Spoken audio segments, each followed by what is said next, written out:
And yet, I ask you, is not an alien force already among us?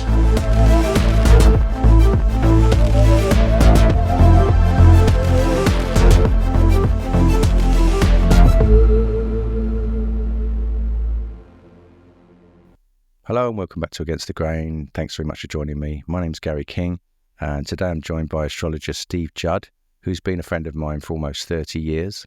We met back in 1997 at a Rainbow Circle astrology camp, where we discovered that we had a shared interest in the crop circles. So I thought it'd be great to get him on, have a good chat, catch up, and talk about all things crop circles and, of course, astrology. So let's get to it. Steve Judd.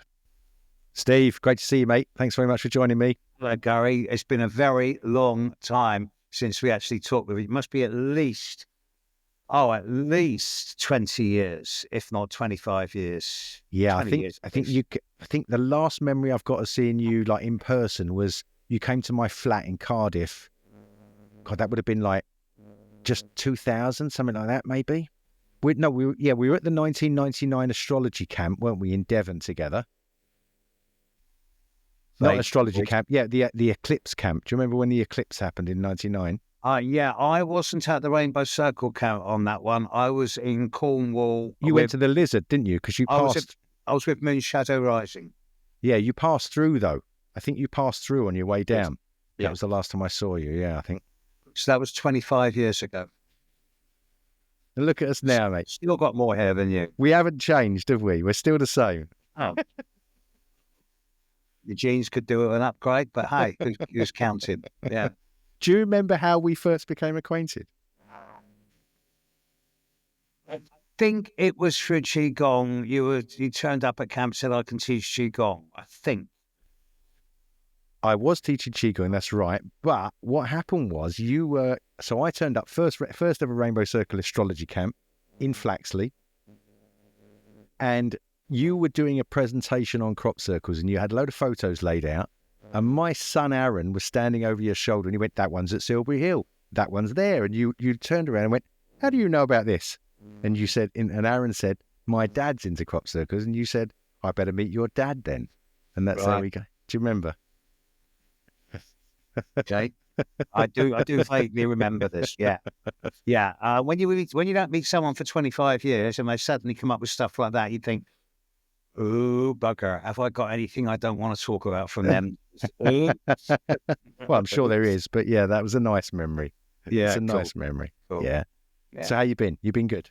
I am rocking. Yeah? I've seen you doing so much these days. I am. My life is great. The only thing is I'll be 70 next year. 70. 70. My life began at 60. The last 9 years have been the happiest time of my life. Brilliant. I'm so glad to hear that. Actually, I do remember coming to see you in Bath, and I did a radio show with you in Glastonbury as well. They've just come back. Do you remember when you ran that? That was pretty weird. Yeah, that Glastonbury gig. Yeah. Yeah. Yeah, I left Bath about 2015. You had that little place there, didn't you? That little shop up Westcott Street. Walcott Street. Yeah. Walcott Street. That's it. Yeah, left there in early 2015. Now happily living between Brighton and Croydon. All right, you're over that side. Yeah. Okay. I was, as you know, in Mexico, and I came back because I became a granddad, and my sons were in Bristol. My daughter's here as well, so I'm now living in the Kingdom of Bristol. Interesting city. I like it. It's got a kind of rebellious vibe, which I quite like. Yeah, I lived there for a few years. Yeah, it's a young person's city. Yeah, that's why I'm here. So, right, let's dive in. I came to your place. I can't remember where it was. It was somewhere in Gloucester, I think, where you lived in a flat, and you were the first person that showed me John Martineau's original book of coincidence, and then you got out this mathematical graph paper and you drew a Vesica Pisces and showed me how threefold, fourfold and fivefold geometry comes out of the Vesica. You were the first person to ever show me that. And then you teased me with John Martineau's book, the original, book of coincidence. Still got it. I've got a copy now. John and I were in South Africa in 2014 together. and we stayed up every night till like 4 a.m, drinking single malt and chewing the cud. And he gave me one of the last copies, signed copies of his books. It's my treasure, absolute treasure. So, you were there. You were in the crop circles before me. When did you first go to the crop circle? Was it? My first crop circle was 1989. 89. Where was that? Do you remember? Ish. It was on the South Road, south of Alton Barnes, halfway to Devizes. And it was in a little gully, a little valley, and it was just a single circle. And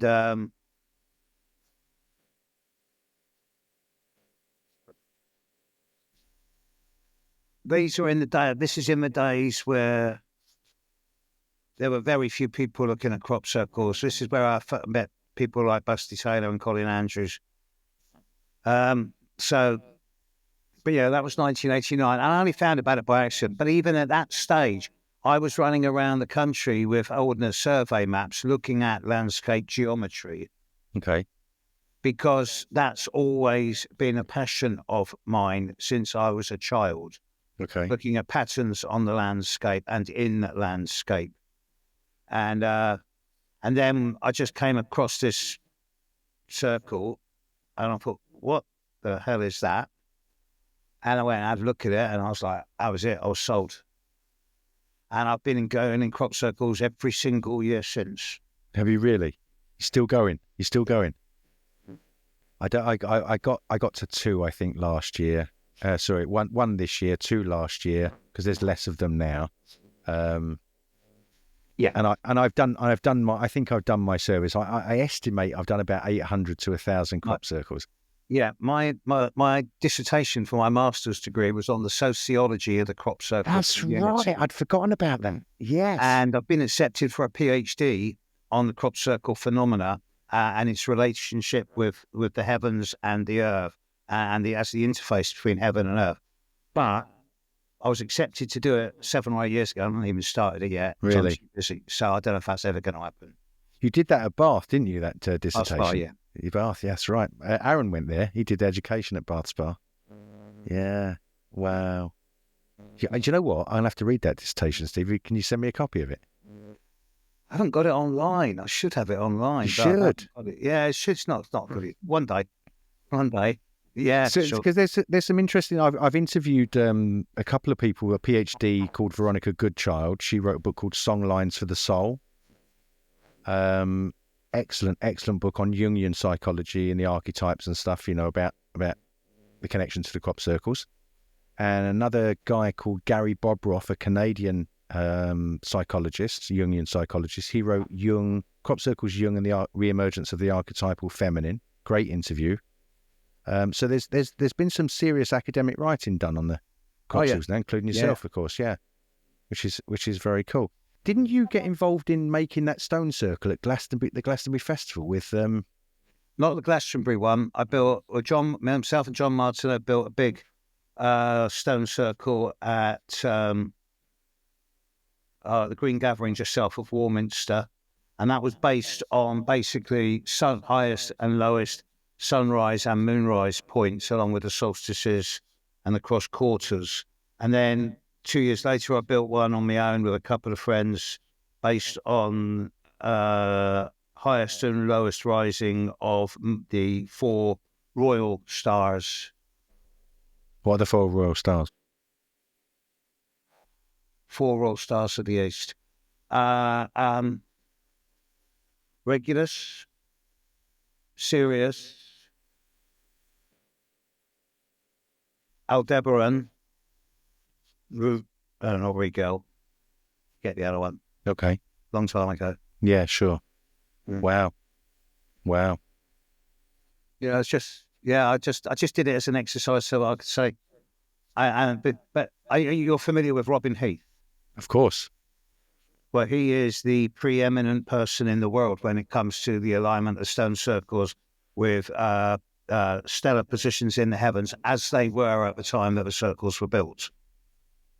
Robin's well. I went and stayed with Robin a couple of years ago. We were working on a project together, which didn't get off the ground, unfortunately. But Robin's work, I've got every one of his books. He's the master, isn't he? You know. Yes. Yes. Good old Robin. Are you familiar with the work of recent one? It come out on wooden books. Are you familiar with Tom Bree? Do you know what? I sent him a friend request today. I've seen him talk at Hugh Newman's conference, and I've never, ever met him. And he came up on Facebook today, Tom Bree, and I thought, do you know what? I'm going to connect with you because I'd like to get you on the show. So I sent him a friend request. Yeah. He's just written a brilliant... I'll just reach over because it's a really big book. Hang on a second. Okay.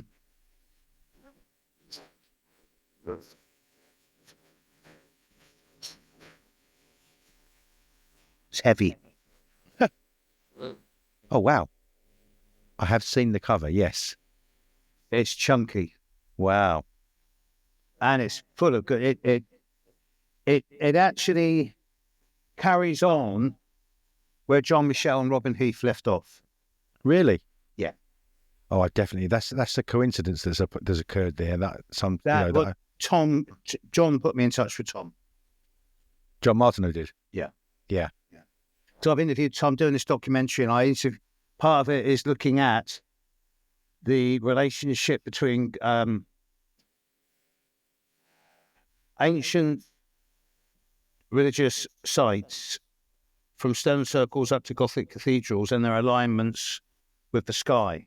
And I'm particularly looking at the Gothic cathedrals in Britain and their alignments to certain heliacal rising degrees. And this guy, Tom Bree, knows more about it than anyone else I've ever met. Wow.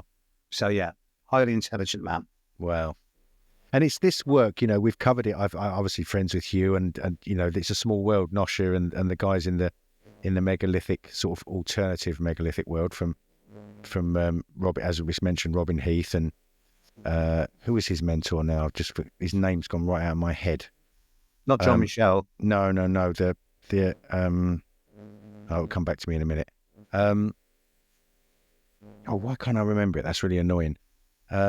Old age, mate. It's right. No, it's happening, isn't it? It's that, what was I talking about? That sort of stuff. This work, which shows that, that these sites were built to mirror sort of the heavens on earth, and Robin's work, which shows the 5, 12, 13 triangle between Stonehenge, Lundy, and the Preseles, and Edinburgh, Cardiff, and London. And I think it still staggers me that things like that are not so widely publicised. For example, the squaring of the circle at Stonehenge. You go on a tour with the Stonehenge people, and they don't show you that stuff. The Lundy Triangle is precise, yes. The Cardiff, Edinburgh, it's a little bit more. Barracks one is not quite so precise. Yeah. And for these things to be, there needs to be precision. However, the squaring of the circle using the Earth and the Moon. Actually, I've had this checked out with highly advanced people, and it is accurate to 99.97%. I know. It's about 9 miles out. I know. And when you're looking at sort of 250,000, 9 miles is not a lot. It's not, is it? Alan Brown recently sent me all of his PDFs on the quintuplets and how he showed that they squared the circle, comprehensively squared the circle, all the different quintuplets and the solutions to it. Yes. I can only say yes to that because one of the things I've realised over the years is that I've seen people, as you have, come and go. And, you always get these wonderful people who suddenly become the guru, only to crash and burn within a year or two. Yeah. And very few people stick the course. Oh, I know. It's not for sissies, mate, is it? It's not for sissies. No, I've stuck the course. I know you have. And that's because I don't go out there shouting about it too much. And when I do shout about it, I do it in a way that I go, look, I know what they are. I know where they come from. I know who makes them. And I know what they mean. But can I prove it? No. Do I want to prove it? No. Can I explain it? No. I can't explain it. I don't understand it. I know it. It's like my astrology. People still in this day and age, people say to me, I say, I've been studying astrology 45 years now. Yeah, I'm a master. Yeah, I've done 35,000 readings and blah, blah. Oh, you don't believe in that old crap, do you? Yeah. I said, no, I don't believe in it at all. I know it. But you said to me years ago, see, like, because I remember asking you, you learn all this stuff because it all seems such gobbledygook to me. And my first experience at that Rainbow Circle camp, I don't know if you remember, Roy Gillett was there, Chenka was there, Jonathan Kainer wasn't at that particular camp, but Roy Gillett and you and Chenka, the three of you, changed my reality with regards to astrology. And it was always, and it was all three examples were coincidental. And you were the last. Roy Gillett was the first. He sat down, he'd finished his day's workshops. He sat next to me, and on my chart, Tom had printed he was doing everybody's charts, and I put it down on the floor. Roy Gillett came in, he sat down, he said, right, that's it. I'm not doing any more readings. It's all over. I'm going to have some food and I'm going to chill out. And my chart was sitting on the floor next to him, and he was glancing over like that, and he went, whose is this? And I'd been telling everybody what had been happening to me, because that was the year I'd bounced into the crop circles and my life was bounced into, the matrix world. And I said, it's mine. And he went, right. And he just blurted off. And it was the people that were with me as well, that their jaws were dropped because they knew what had happened to me. And he just nailed it. Next day, I'm sitting out by the fire. Chenka comes out. She'd just done a workshop on soul alchemy, the astrology of soul alchemists. Which is her want. Yeah. Which is her want. She picks up my chart and said, I was trying to find a really good chart that would describe a soul alchemist, and you're sitting out here with this chart. And so we connected over that. And then you were the next one. And you were the one that said to me, your chart shows that you're in the middle. You're always in the middle of the spiritual world and the ordinary world. You're in the middle. And I said, Steve, how do you do this? And you said, what happens is I start reading, I start looking at the chart, and then it just comes. Then it just flows. It's like intuition on steroids. This is the link between astrology and crop circles. It is pattern recognition. And when you resonate with the pattern, the energy of that pattern in some shape or form imbues itself into your consciousness, and with enough practice and enough experience and enough confidence in oneself, you can bypass the rational and allow that pattern to sort of feed straight into the vocal cords, and out it comes. And this is why I never remember any of the readings I've ever done for anyone. Otherwise, I'd have 40,000 lives in my head, and I can't be doing with that. When you talk about that camp, I mean, Roy was the academic Buddhist, Zenki was the psychologist, and I was the punk. You were the punk. That's right. That's a really good description. Yeah, exactly. And it was such a sophisticated camp. You say the words Rainbow Circle, and people go, oh, here we go. That was so good, that camp. That was my first introduction to Rainbow Circle. I thought, these are serious people here, who are doing serious work. And it was a great introduction to the alternative kind of. It's still going on, I believe. It is, yeah. Yeah, it is. I'm still friends. I still see Jane every two or three times a year. Yeah, we're still great mates, yeah. I'm in connection. I'm in contact with Starkus and Liz Masterson and some of the old. Yeah. Starkus is. I've moved on from that energy. And besides that, my days of camping are over. Oh God, yeah. I went to Tropical Pressure with my son Aaron this year, just a weekend, and I stayed in a bell tent, and I can't do it anymore, Steve. I can't do it. No, minimum 4-star now. No, I don't care what anyone says. No, not me. I need comfort. Exactly. I can't. I said, that's it. I'm not sleeping on a camp bed. I'm not sleeping in a tent anymore. I did go to the caravan some years ago, but I just don't do it anymore. But it was nice for a night, but for a weekend, I'd had enough. We used to be out all bloody year, didn't we? Yep. There we are. Right, I wanted to ask you about where we are with the astrology of what's happening in the world right now. Give us a. When you say what's happening in the world, are you talking political, economic, financial, or are you talking esoteric and spiritual, or is it a blend of a whole lot? Right, so I want to move on to esoteric and spiritual and the current stuff that's happening with the UFO things that are hovering over the American bases here and the military bases and New Jersey and Trump's golf course and following FBI agents and all that. I'm not sure if you're up on the news what's happening in the last 2 weeks with all that, but I wanted to move on to that. But first of all, I wanted to ask about, the conflicts in Ukraine and the fact that we seem to be so close to bloody destroying ourselves with potentially nuclear war and all that sort of stuff. Where are we with all of that astrologically?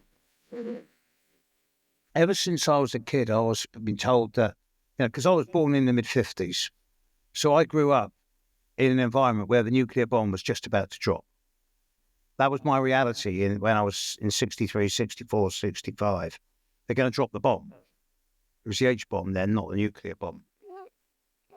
So I've always had that in the back of my head, that the nuclear bomb war could happen at any moment. Also, since I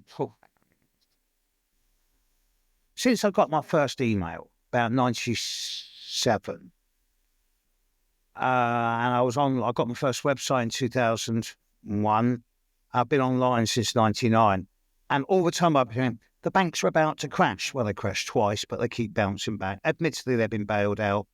And the stock market's going to crash and it's all going to collapse. And it hasn't. It hasn't. And it won't. There won't be a nuclear war simply because as soon as one person lets off, everyone else is going to let off. And that is the end of humanity. Make no mistake, if someone lets off a nuclear bomb, then it's not a question of money will fix it. Everyone will die of radiation poisoning. House prices won't matter anymore. Food generation won't matter anymore. There will be no food. There will be nowhere to live. Everyone will die. No excuses, no get-outs. And the people who have got their fingers on the button, if there was going to be a nuclear bomb, don't you think it would have happened in Iran or Ukraine by now? And it won't. Okay. I'm certain of that. And and the thing is,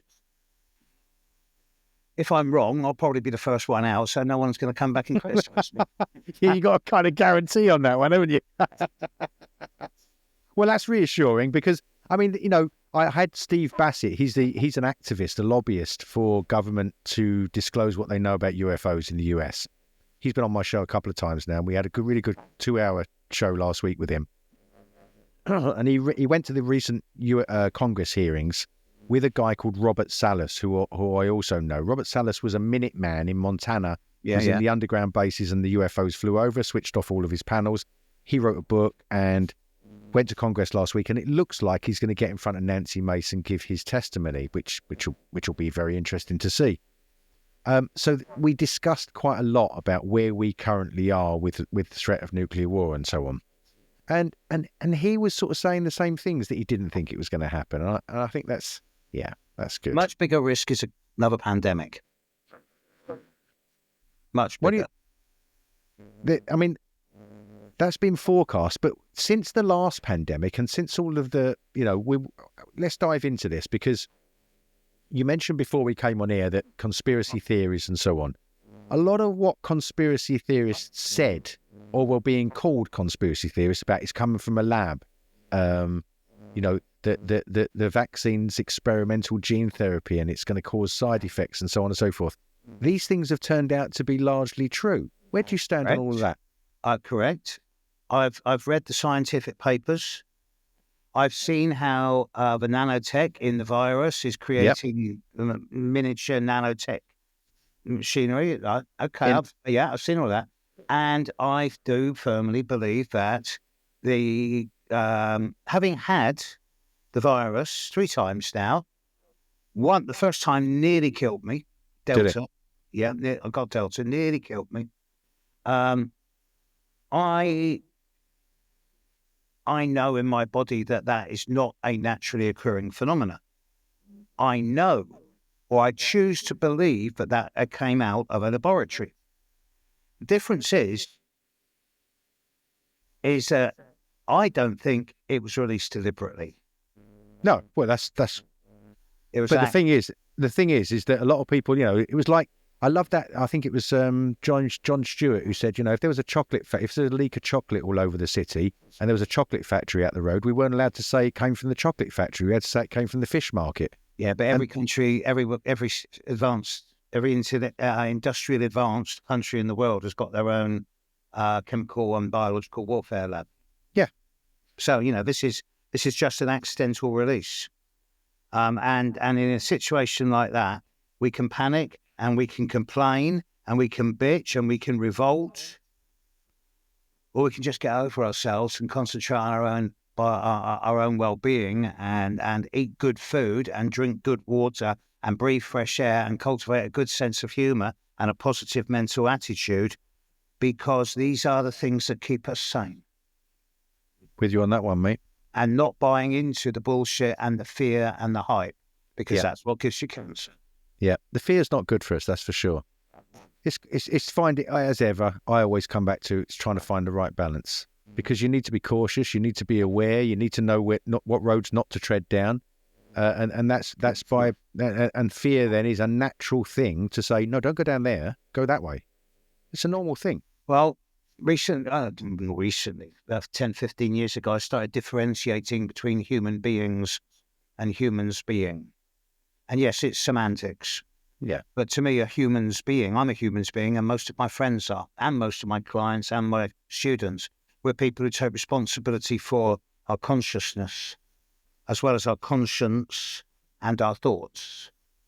And we choose to laugh in the face of adversity, to bring joy into the world. But at the same time, I am not in any way religious. I've reached a kind of conversion point in myself through my own studies over the years. And as you know, I've never been a fan of what I call the old men in skirts. Mm-hmm.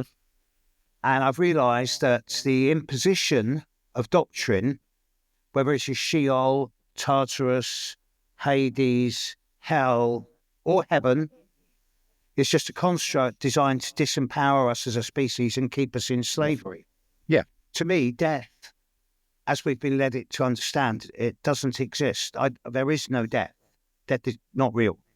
It is just a transition of consciousness where we leave our body behind and go from this particular frequency of dimension into a different dimension.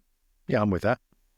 And this is where I'm afraid that I will disagree with you on many things, because I know I'm guessing some of your opinions are still the same from 25 years ago. Go on. To me, it seems impractical unless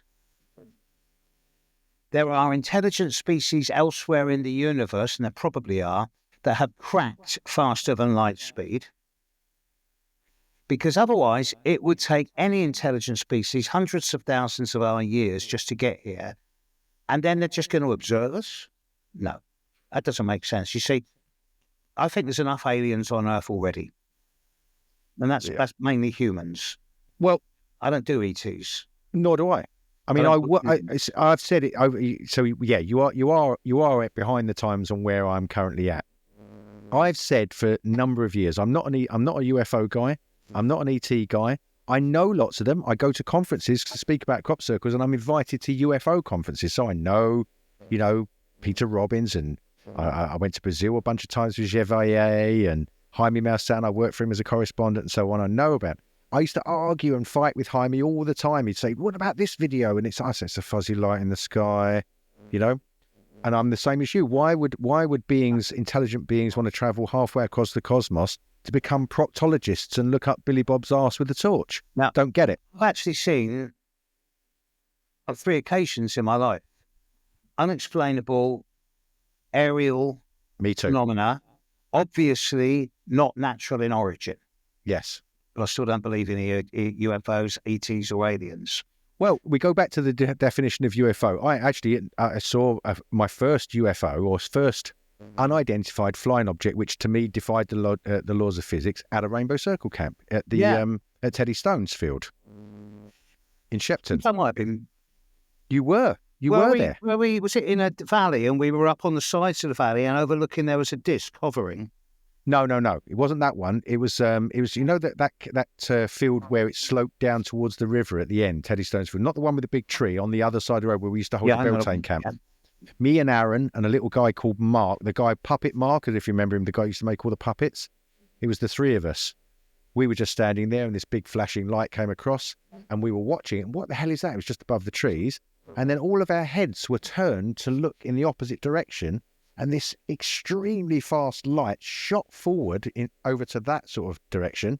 And then as our heads come across, we could see this one that we'd been watching shoot across the sky to meet it and cross with it. Are you familiar with a woman called Serena Roney Dougal? No. She's the first person in the world to get a PhD in parapsychology. And she converted her thesis into a best-selling book called Where Science and Magic Meet. Okay. It's one of the most important books on my bookshelf. It's about 25 years old now. And she knows more about what's flippantly called witchcraft and that type of thing than anyone else I know alive. Now, she's recently walked away from all of her psychological and esoteric work because she's now, as far as I believe, she's the mayoress of Glastonbury now. Okay. And she's got rid of a lot of the old men. And she's much more of a political animal these days, but that's her hobby. Through reading that book, I realised, because she really started exploring the chemistry of the brain, and made me realise that when we're awake, we use 23% of our brain, and when we're asleep, we use 27% of our brain, and not the same bits all the time that we use when we're awake. But in the meantime, 3/4 of our brain is unused at a conscious level. There's stuff going on there, but we can't access it. So it seems to me that we've got this gigantic organ in between in our skull that's really only operating at 25% efficiency. What's the rest of it up to? When I realised that death doesn't exist, and when I realised that the brain wasn't functioning perhaps to its full, anywhere near its full capacity, I started putting 2 and 2 together and come up with 7. And when I applied this to the crop circle phenomena and the way that astrology works, I realised there's only one possible conclusion. And that is that we live in a very narrow bandwidth. Absolutely. We only use 23% of our brain when we're awake. So what's the rest of it up to? It seems to me that just outside of that bandwidth, right there, you've got the land of the fair folk. Goblin, troll, pixie, crop circle maker.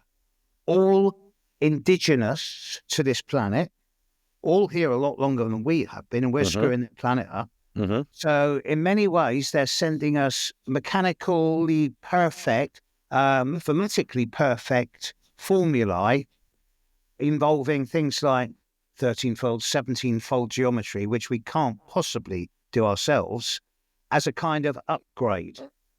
And it's not a software upgrade like the programming. It's not changing what we think. It's what we think with. So it's a hardware upgrade. So it's not changing our words. It's changing our abstract concepts, ideas, philosophies, beliefs, and opinions. It's encouraging us to stretch our brain and expand into a higher dimensional continuum. Okay. And when we die, I think we go there, and they're pleased to see us. And we can access that now without drugs, the odd mushroom. Yeah. And once a year, it's just like an MOT, you know. And they're waiting for us. So my hero at the moment is this guy. He's been for a number of years, Jeffrey Kripal. If you come across him. Okay, never heard of it. All right. All right. He's a professor. Kripal, yes. Kripal, yeah. Yes. Now, so this is his latest book, absolute masterpiece. Right. He wrote still alive. Yeah. Yeah. I'm hoping to get him on the show very shortly. I've got a mutual friend who's introducing me, but I want to study this book before I get him on, because this is his latest book. He wrote The Superhumanities, and Authors of the Impossible, where he showed that, Mark Twain and various authors in the act of writing seem to access this other realm where, you can flick forward in the pages of the Book of Time and predict the future and so on and so forth. And that something to do with writing facilitates this connection to something other. And he's talking about the fact that we need to develop a language rather than go to the objective sciences so much and rely on those. We need to mix the humanities and the objective scientific disciplines together and create a language where we can start to describe the imaginal, because I think that UFOs and crop circles and things are filtered through our imaginal, and so they present themselves to us in ways that we can understand, and he makes a very strong case for that. So that type of language you're talking about, sort of symbolic metaphor, for example, such as astrology. Yes, exactly. Which is why I wanted to get you on, Steve, because this is where we are. And I recently interviewed Scott Onstott. I don't know if you're aware of his work. He made a documentary called Secrets in Plain Sight, Secrets in Plain Sight. He did all the geometry on Washington State and showed that when the Freemasons set it all up. And I'm going to Washington in January. I've got permission to put a drone up over there so that I can actually film. Because yes, it is a fact. But yes, you get all these people going, oh, Washington, D.C. is set out to astrological symbolism, therefore it's a Masonic plot. No. What actually happened is that in this late 1600s, in the city of Bath, John Wood the Elder and his friends decided to, as all secret societies do, Rosicrucians, Freemasons, you name them, their big thing is bringing heaven down to earth, replicating heaven on earth. So they decided to put these geophysical, geometric structures on the outside of the city of Bath, the crescent, the circle, the square. They started to do the star. But even in the late 1600s, early 1700s, Bath City Council Planning Committee put the kibosh on them then. Is that right? And nothing's changed in Bath in the last 300 years, I can assure you. So they educated their children and sent them to Washington, D.C. Okay. And it was John Wood the Younger who worked with Franklin and Washington to organize the main thoroughfares of D.C. focused on the Capitol building exactly to the astronomical constellation of Virgo. And Washington and Franklin, both being very astrologically aware, Washington deliberately chose the day, the hour, and the minute to lay the first stone of the Capitol building. This wasn't done as some type of plan to grab power over the millennia. No, yeah, I get it. It was done for astrological reasons because it was the right time to do it. Interesting. Well, Scott to that one. That's fantastic. Scott just basically lays it out and says, "I've done the measurements, and here it is." You make of it what you will. It is accurate, but it is accurate. There's no question. His work is fantastic. But so anyway, cities are laid out to patterns from the sky. Yeah. I mean, as we discussed earlier, where the church is built over the pagan sites and the things that, the 5, 12, 13 triangle and so on. Definitely, no question. But the point I wanted to make is this. Scott's written a wonderful book on philosophy and geometry recently, and he says this: language is the map and consciousness is the territory. It points to consciousness. If we say apple, it's an apple. If I say manzana, it's another word, but it points to what an apple is in our consciousness.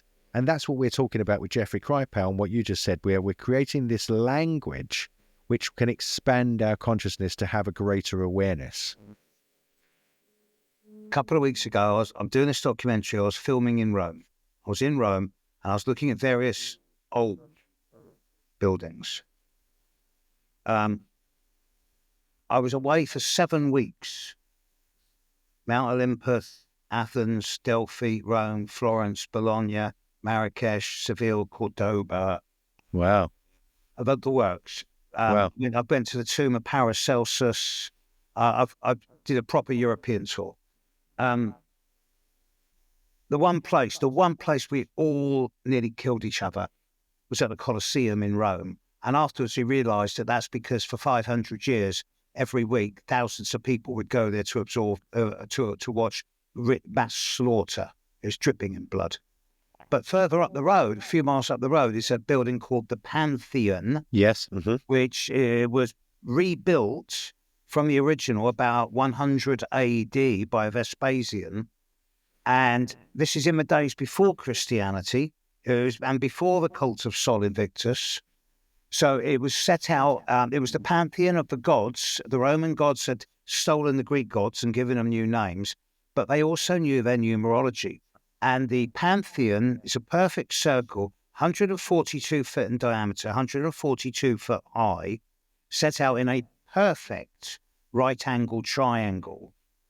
And all of the oldest buildings that still bring that type of resonance, whether it is Wells, Lincoln or Durham Cathedral, Freemasons Hall in London, the Pantheon in Rome, the Temple of Apollo in Delphi, they're all set out to geometric numerical perfection. Because the ancients knew that if you get the number right, then the harmony and the frequency follows.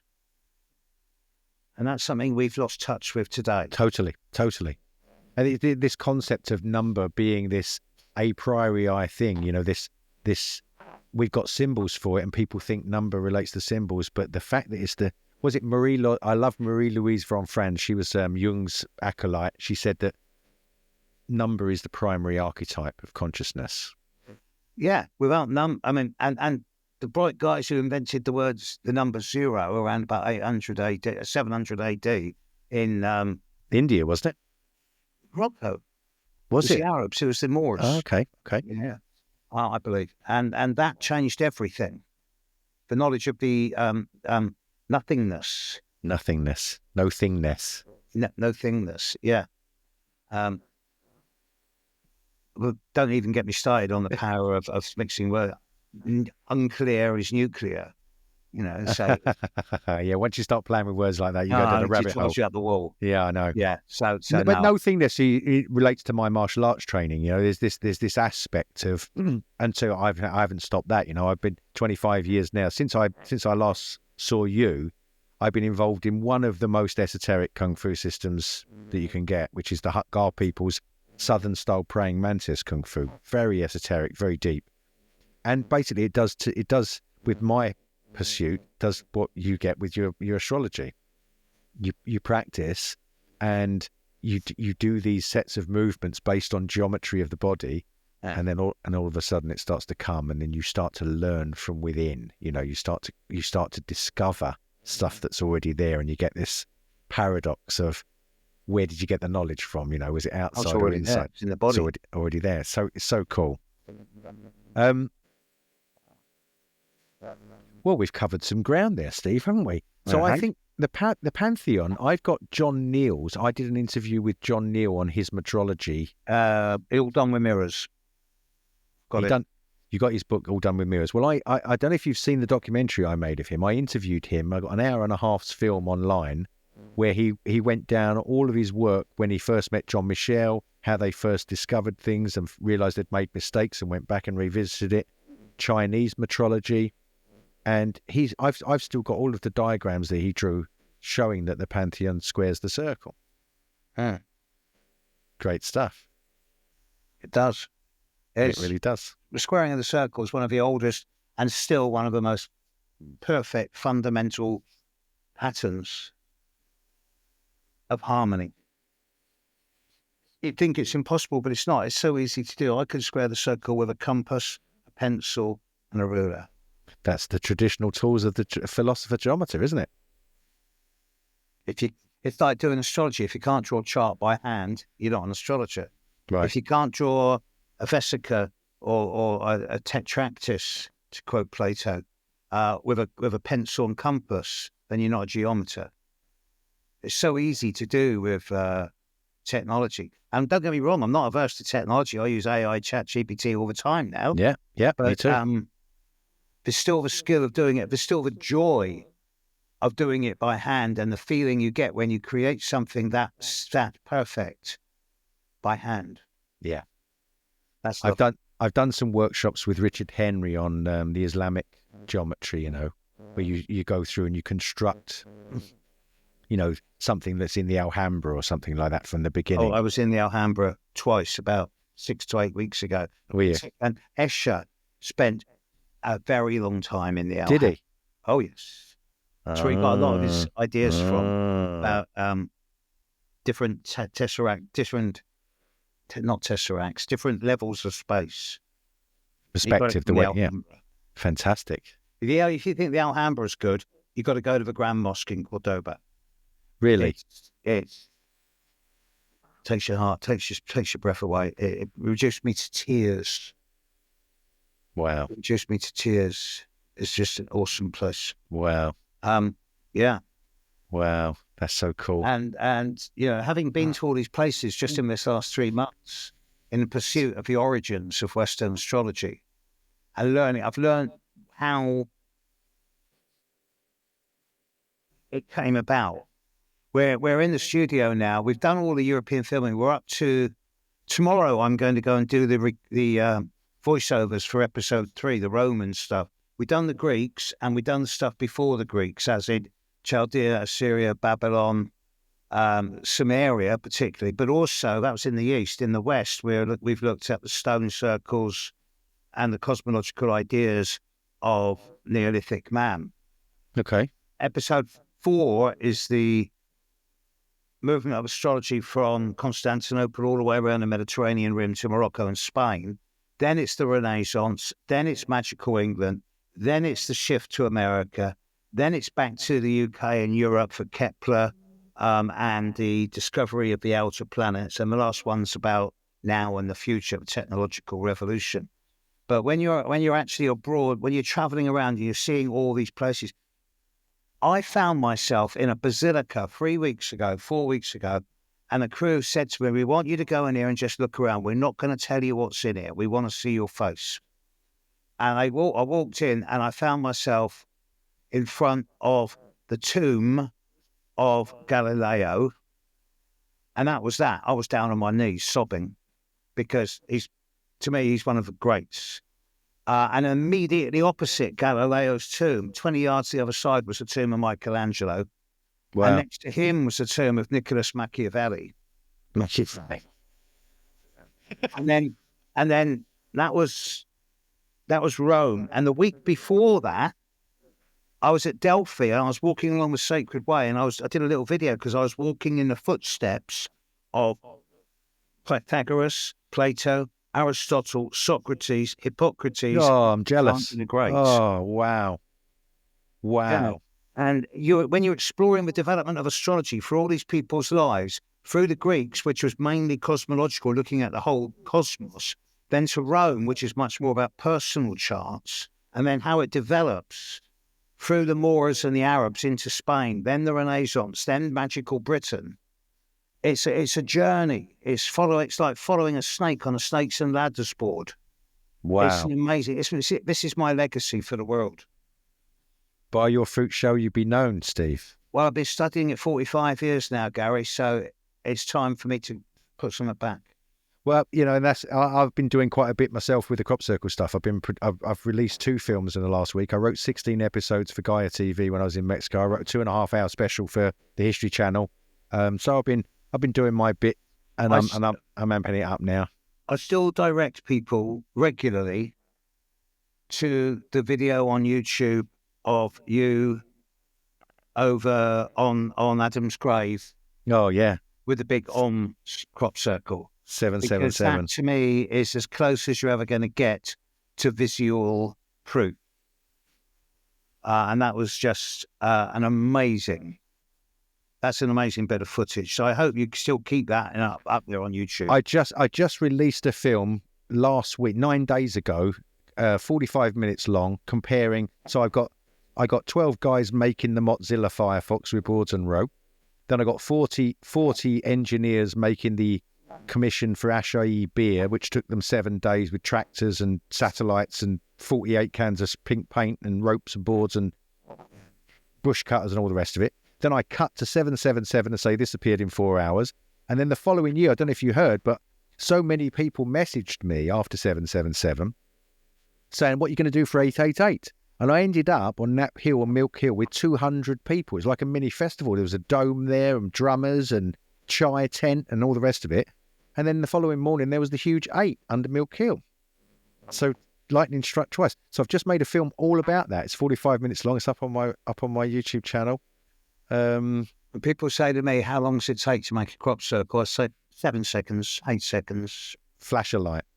Boom. I was there for it. I got zapped. Yeah, I know. Again, I know how this happens. I know where it happens from. But when you try and explain it rationally to everyone, it's just like, no, I can't. It doesn't work. You've got to. There's no point in trying to explain it. No, there's just no point. That's not the best, and it's not about explaining it. It's not. I'm away from that, and I'm happy for people to say, like there's people who I seriously respect who think that human beings just get possessed with some magical power, and they rush out and make them in that space of time. Special brew, isn't it? Special brew, I think. Yeah. I'm happy with that. If that's if that's how they, well, that's fine. I don't need the polarization and the conflicts. It's the polarization that made everybody run away. I like good ideas. Bad ideas, if people want to put them forward, I'll listen to them. But I'll just take each one as it comes. It's not about having certain answers. It's about having the guts to be able to say, I can handle the mystery and not knowing. I think. Back 25 years ago,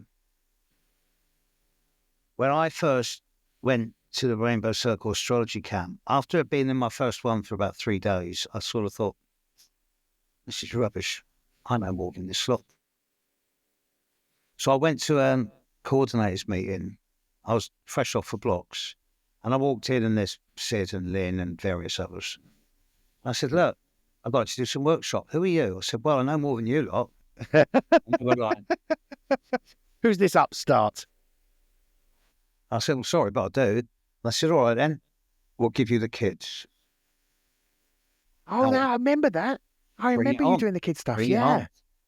So I started doing for 3 or 4 years. I did all the kids workshops, and it started off with like, okay, kids, look, I'm not going to teach you the astrology because that's boring and that's adult stuff. Instead, I want you to go and find out your mum and dad's birthday, and then come to me, and I'll teach you how to wind up your parents using astrology.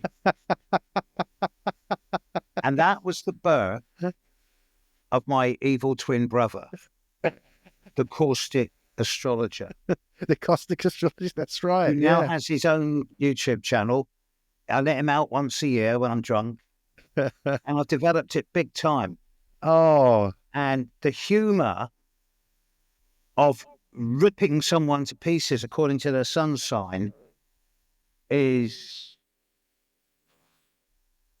sublime. And of course, I upset people, but only those that need upsetting, only those that choose to be upset. Because, again, I come back to it. We, as a species, to quote one of the heroes I don't have, Terence McKenna. Right. Human history represents such a radical break to the systems of biological organization that preceded it, but it must be the response to some type of attractor or dwell point that lies ahead in the temporal dimensions.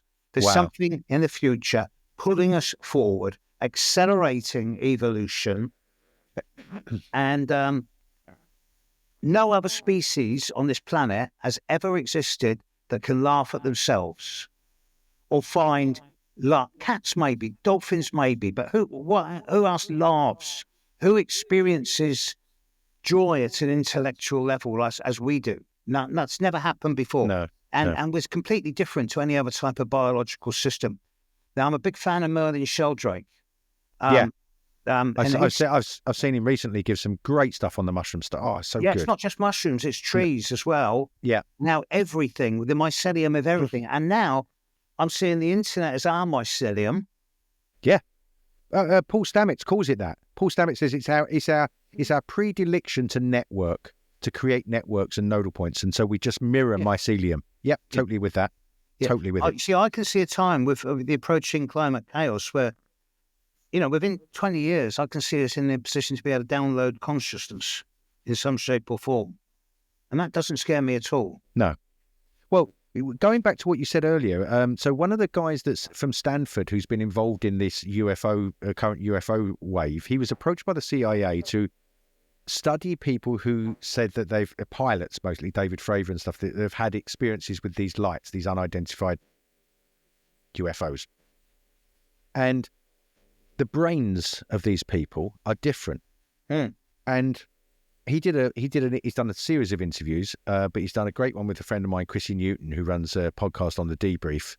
And he's got to the point where he's saying that he's studied so many brains of these people now that have had these kinds of experiences. And it's not just UFOs, it's other what we would call paranormal experiences. And they seem to have this aspect in their brains that other people don't have.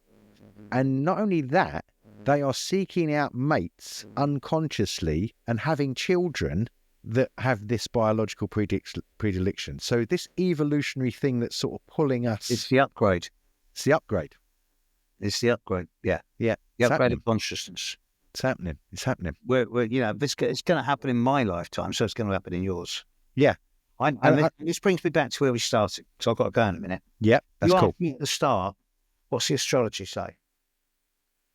For the last 15 years, since 2008, I have been looking at 2025 and 2026, saying, this is it. This is it. And just today, I've been getting all my stuff ready for the New Year forecasts. Okay. It doesn't make sense to anyone but me. No, that looks like some sort of other language, really, Steve. It's astrological symbolism, but I've been working out the patterns for next year. It's just taken me all day to write, but now that to me is now I've got the framework to be actually do the forecast for everyone for next year. Next year is going to change everything. The period from mid-late March 2025 to early June 2026 is truly the start of the Age of Aquarius. It is the pimple on top of the boil. It is the moment that's going to change everything. And there will still be people out there in 3, 5, 10, even 50, 10, maybe 15 years' time who are going, oh, but I've got this syndrome and I've got this problem and where's my benefits? And these are the human beings. But there's going to be more and more humans being who are going to go, no, I take responsibility for my health. I take responsibility for my wealth. I take responsibility for how I think and my joy. It's my one planet, 8 billion different worlds. And this next year and a half is going to change everything. Wow. Everything. Wow. The downside of this is it's going to be a determined attempt by the dinosaurs to grab control of a process, which is doomed to failure. Yeah. And there's going to be a really difficult period of readjustment on behalf of a lot of other people who aren't ready for it or think they're not ready for it. But once the initial shock is over and everyone starts realizing that they've become a lot more empathic, compassionate, intuitive, sensitive, no one will be able to walk into a room with a gun or harboring ill intent. It'll be the end of misogyny. It'll be the end of drive-by shooting. It'll be the end of warfare. Because we all know we'll be able to read other people. It won't be, it's not mind reading, it's not telepathy. It's in a greater sensitivity, sensuality, awareness of environment, intuition. And this is the upgrade I'm talking about. And it's come, we're on the cusp. And people have been saying this for years, decades, millennia. But as an astrologer, I've been waiting for 2025, 2026, knowingly since 2008, but really since 1977 when I picked up my first ephemeris. So, yeah.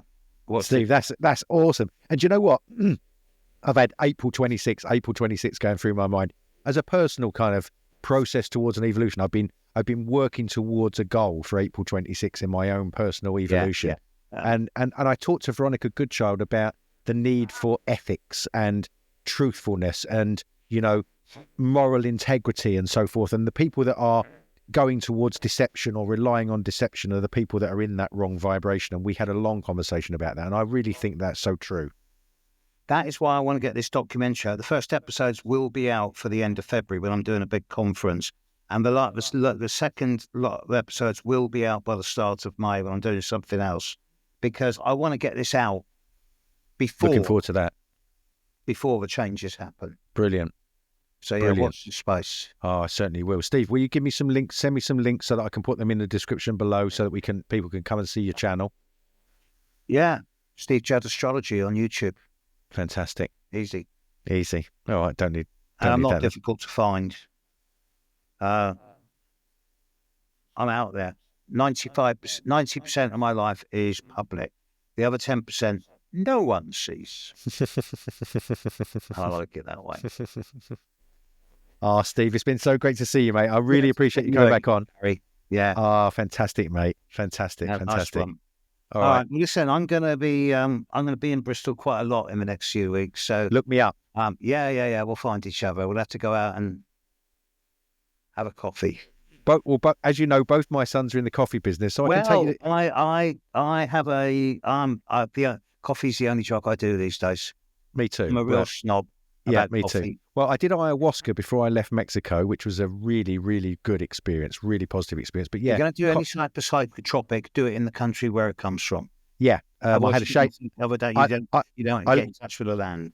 I lived in the forest in the national park above Mexico City, and I hired a shaman who came to the house. And me and a Venezuelan lady I was seeing, we stayed up all night with this shaman. Really, really amazing That's why experience. In this country it's psilocybin.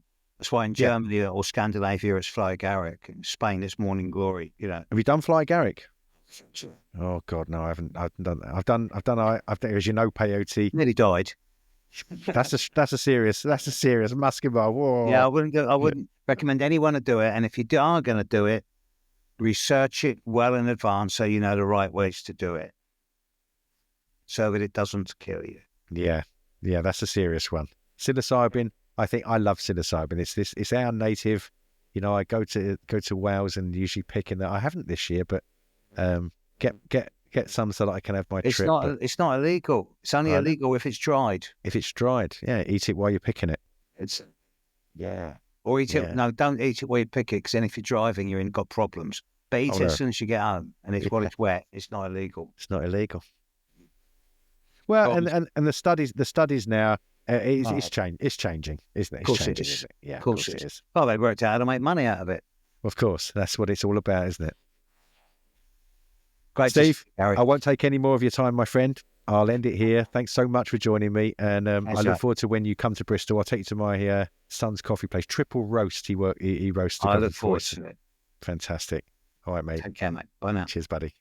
Well, I hope you enjoyed the show. Thanks so much for joining me. Please do me a big favor. Hit that like button and the subscribe button, and go even a step further if you want to, and ring that notification bell. It really helps the algorithm and lets me get my message out to a wider audience. Thanks again.